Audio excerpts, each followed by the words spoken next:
Hey and welcome to the tutorial. Today I will show you how to create this Internet Explorer logo inside Microsoft PowerPoint. So the left one is our creation in Microsoft PowerPoint, the right one is an image. So let's get started. I will start in the blank presentation. I already have the logo in here, but I will most likely fade in the colors a little bit. So I will select Format, Colors, and I will select this gray preset just so it's not getting now right too much. I will zoom in as much as I can, and I will probably start by tracing this outer shape of the E letter, which is most likely a circle. So select Insert, Shapes, Circle, and I will oval. I will draw it with my Shift key being pressed just so it's not an oval but a circle instead. Right now I cannot see too much because the fill is fully opaque, so I will select Shape Fill, More Fill Colors, and I will increase the transparency to maybe like, I don't know, 60%. That seems about right. I will make it just a little bit bigger like this and position it properly using my arrow keys on my keyboard, and it seems like that the shape looks kind of fine. So I will continue with this middle shape.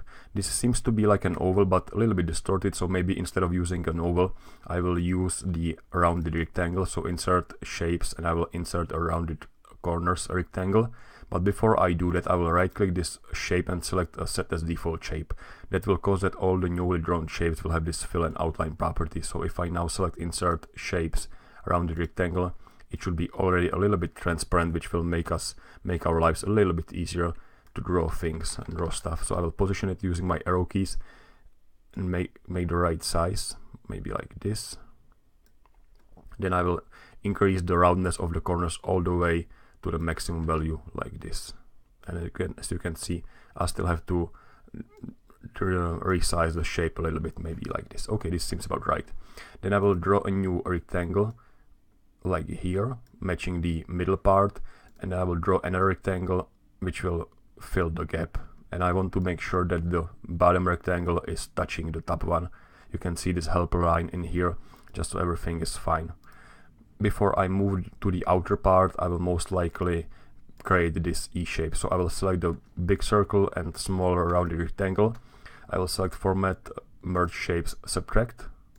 Then I will subtract this part as well. So I will select Merge Shapes, Subtract, and I will add this one. So Merge Shapes, Union. So now I have the E shape.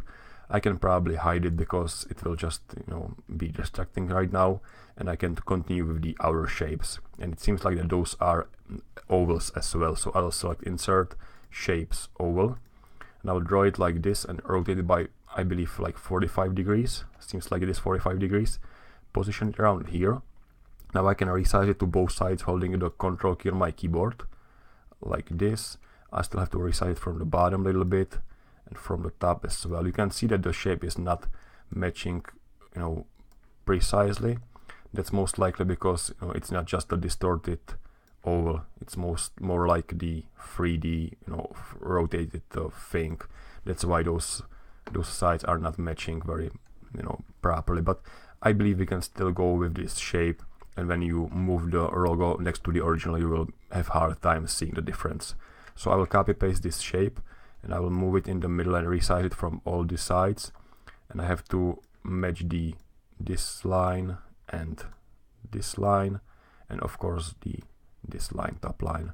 That seems about right. Now before I subtract this shape from the bigger one, I will actually copy this one more time, move it to the very same spot like this, and one more time, and this time I will move it over this gap in here like this.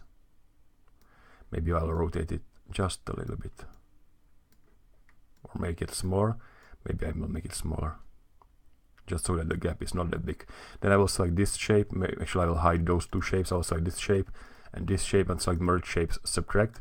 So this will be our gap in the E letter. We probably don't need this part, so I can as well just remove it using the subtract function. So this will be removed from the E letter, and those two shapes should be added. So I will select the big one, the smaller one, select the subtract.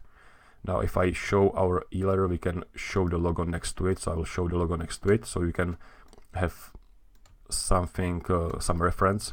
So this one will be removed from the E letter, so I can remove it. Format, Merge Shapes, Subtract. And this should be added, but you can see that in the middle there is nothing being added, so we still have to remove some part of it. So we still have to remove this part. So I will select the outer orbit and remove this shape and then we can finally merge it with the main shape. So I will select the E shape, the orbit, and select merge shapes union. And now you can see we have the very same looking logo. So the only thing missing is to reset the colors for the original picture. So I will select format, reset picture, and I will sample the fill color. So format, shape fill, and I will use the eyedropper tool to sample the blue color, and the shape outline should be of course set to no outline. And that's it. That's how you create the Internet Explorer logo inside Microsoft PowerPoint in almost no time. Thanks for watching.